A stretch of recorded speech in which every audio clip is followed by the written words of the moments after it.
नमस्कार दोस्तों। आप सभी दोस्तों का हिंदी की तीसरी क्लास है जो आपके आने वाली यूपी पुलिस एग्ज़ाम और स्टेट एग्ज़ाम्स के लिए बहुत ही महत्वपूर्ण है। और दूसरे एग्ज़ाम दूसरी परीक्षाओं में जहाँ पे हिंदी पूछी जाती है वो उसके लिए बहुत ही महत्वपूर्ण क्लास है। तो आज हम विराम चिन्ह के बारे में बात करेंगे। इसके बाद नेक्स्ट क्लास में हम क्वेश्चंस के बारे में डिस्कशन करेंगे। तो क्लास स्टार्ट करते हैं। जैसे विराम चिन्ह होता है, विराम का मतलब होता है रुकना या ठहर जाना। जैसे कोई पानी बह रहा है उसका क्या होता है, रुकना हो जाता है। उसी प्रकार के किसी भी सेंटेंस का रुकना क्या कहलाता है, विराम कहलाता है। जैसे विराम का अर्थ होता है रुकना, ठहरा। जिस तरह हम कोई काम करते हैं तो बीच में रुकते हैं फिर बढ़ते हैं, फिर रुकते हैं फिर बढ़ते हैं, ठीक है। तो जो विराम चिन्ह की बात करते हैं कि विराम चिन्ह किसने लिए था, श्री कामता प्रसाद गुरुजी विराम चिन्हों को अंग्रेजी से लिया हुआ मानते हैं।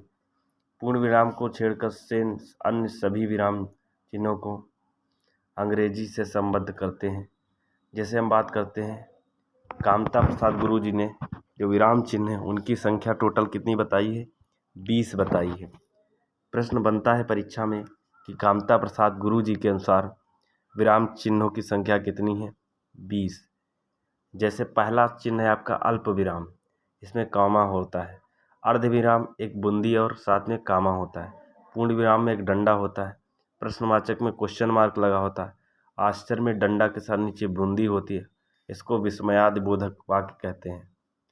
और निर्देशक चिन्ह या डैश चिन्ह, जिसको संयोजक चिन्ह या सामासिक चिन्ह भी कहते हैं, ये आपका डैश लगा होता है।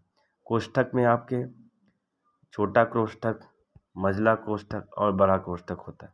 अवतरण चिन्ह में आपका या उद्धरण चिन्ह बोलते हैं, जो आपको इंग्लिश में इन्वर्टेड कामा बोलते हैं, जिसमें कामा के दो कामा के बीच में आपकी चीज़ें लिखी जाती, कोई स्टेटमेंट लिखा जाता है, वो इसी के अंदर लिखा जाता है। उपविराम या विसर्ग चिन्ह में दो बूंदियाँ होती हैं और विवरण चिन्ह में दो बूंदी के साथ एक डैश लगा होता है। और पुनरोक्त चिन्ह में दो कामा लगे होते हैं और बीच में कामा। लाघव चिन्ह में जीरो सा बना होता है। लोप चिन्ह में बूंदियाँ रखी होती है, डबल डैश रिक्त स्थान पे प्लस प्लस का साइन लगा होता है। पाद चिन्ह में आपका डैश हल्का सा होता है और दीर्घ उच्चारण में एस टाइप का बना होता है और पाद बिंदु में भाग सा होता है, एक डंडा ऊपर नीचे दो बिंदी। हंस पाद में आपका क्या होता है, एक ऐसे त्रिकोण सा होता है। टीका सूचक में आपका स्टार होता है, दो प्लस प्लस प्लस होता है या दो बना होता है। तुल्यता मतलब होता है बराबरी का चिन्ह। समाप्ति में ट्रिपल डैश होते हैं या डैश के साथ जीरो फिर डैश होता है। विराम का होता है ठहराव अर्थ। श्री कांता प्रसाद गुरु जी के अनुसार 20 होती विराम से।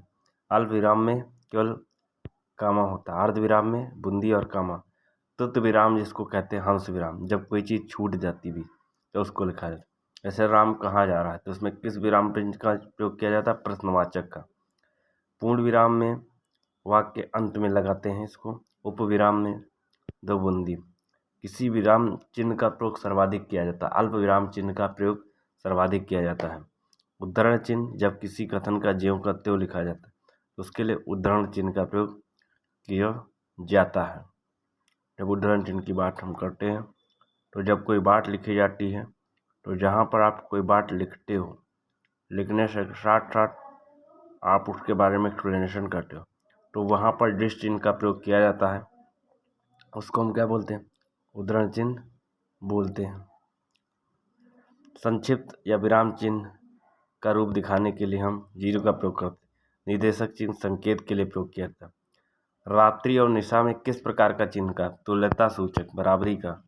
लोप में क्या होता है, जब किसी पूर्व बात की पुनरावृत्ति हो उसको लोप निर्देश बोलते हैं। जैसे कोई बात कहता है तो उसमें हम ऐसे ऐसे डैश डैश बूंदी बनाते हैं। तो एक विराम चिन्ह की एक क्लास कक्षा थी।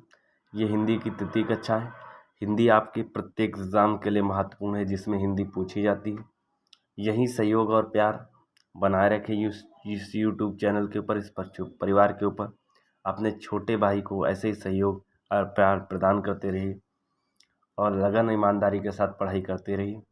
हमारी वीडियो अगर आपको पसंद आती है तो ज़्यादा से ज़्यादा लोगों तक शेयर कीजिए और किसी प्रकार के डाउट्स को कमेंट बॉक्स में कमेंट कीजिए। इसी के साथ दोस्तों, नमस्कार, जय हिंद दोस्तों।